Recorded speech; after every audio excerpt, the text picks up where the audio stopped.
Со низа манифестации Кочани денес го одбележа Светскиот ден на ромите. Дел од настанот беше и саемот на ромска традиција и култура кој се одржа во паркот на револуцијата. Се прикажува дел од ромската храна која што во денешни услови се готве.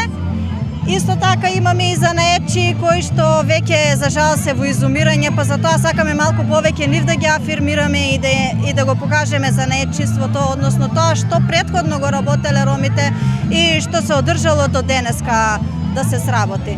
Исто така организирана беше и културно-забавна програма од проектот Инклузија на деца роми во градинките, каде преку рецитал ученици подсетија на важноста на овој датум. Петвековното робство овозможува ромите да навлезат во Македонија со своите обичаи и традиции. Ромите за прв пат се признаани за националност на 8 април 1971 година. Денешната нивна бројка во Европа изнесува околу 12 милиони жители. Најбројни се во Турција, Романија, Шпанија, Унгарија и Бугарија.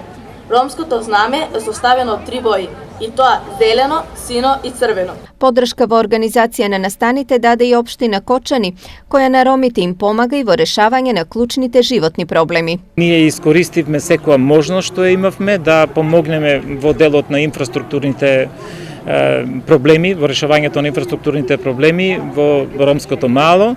Во овој момент се работи улицата Стамен Манов. Во следните неколку месеци ќе отвориме еден од најгоршливите проблеми, а тоа е решавањето на деталниот урбанистички план за градска четврт 5. Точно е таму сместено и ромското мало, бидејќи на вистина без донесување на еден детален план ние немаме шанса понатаму да работиме и да ги решаваме главните проблеми со кои се соочуваат нашите сограѓани. Инаку во Кочани живеат 8 етнички групи. Според податоците од последниот попис во општината има речиси 2000 роми.